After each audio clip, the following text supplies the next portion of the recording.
from the News Center in high definition.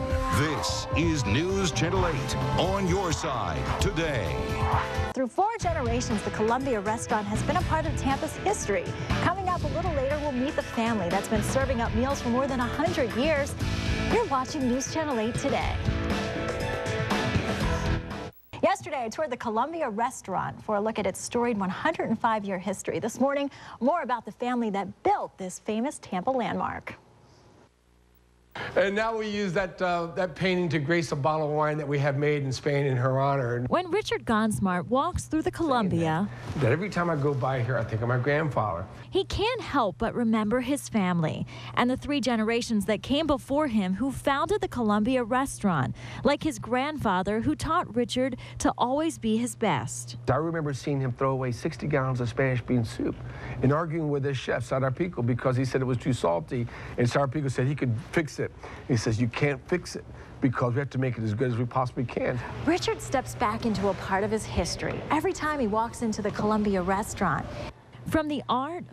The vase here was a gift to my grandfather in 1946 from the president of the Cuban Senate. To family portraits of his mother and father. It's painted with Cuban coffee and Don Cesar red wine. How neat is that?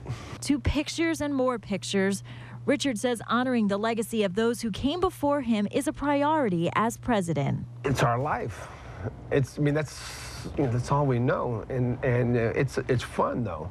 And on what his ancestors might say of the restaurant today? Proud of where we are today.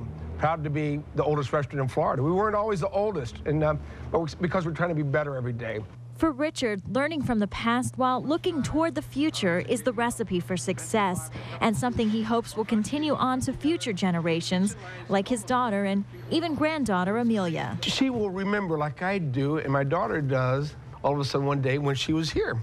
Right, baby? Yes. Yeah. And it's those memories of family and food and tradition served up for 105 years inside the Columbia that have allowed this landmark to stand the test of time. Gosh, don't you wish you could just go back to the 1920s and 30s just for a day to see what it was like? I'd love to go there for lunch. You fine? Yeah, let's go. Traffic and weather coming up in just a minute. We'll be back.